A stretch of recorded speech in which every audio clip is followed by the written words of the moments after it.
நம்ம முட்டைக்கோஸ் துவையல் அரைக்க போகிறோம். அதுக்கு எண்ணெய் ஊற்றி எண்ணெய் நல்லா காஞ்சப்புறம் கடலைப்பருப்பு, உளுந்தம்பருப்பு, கொஞ்சோண்டு துவரம்பருப்பு, காரத்துக்கு ஏற்ற மாதிரி 10 காஞ்ச மிளகா, கொஞ்சோண்டு புளி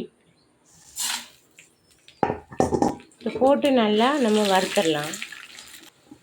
இது நல்லா வறுபட்டுருச்சு. இது கூட நல்லா கட் பண்ணி வச்ச தேங்காயும் கருவேப்பிலையும் போடும்.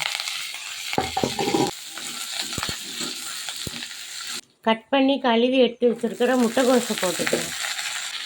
இப்போ இதில் உப்பு நம்ம தேவையான உப்பு போட்டுக்கலாம். கூட நம்ம கொஞ்சம் பூண்டு போடுறோம்.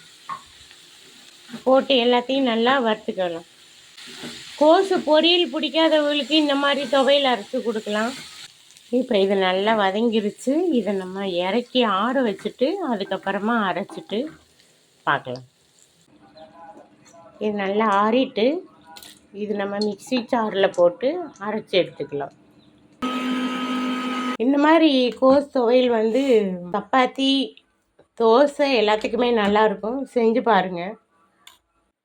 கோஸு சாப்பிடாதவங்க இந்த மாதிரி பசங்களுக்கும் சரி பெரியவங்களுக்கும் சரி பேச்சுலராக இருந்தாலும் சரி இந்த துவையல் இப்படி செஞ்சு சாப்பிட்டு பாருங்கள். செம டேஸ்டியாக அருமையாக சூப்பராக இருக்குது. செஞ்சு பாருங்கள்.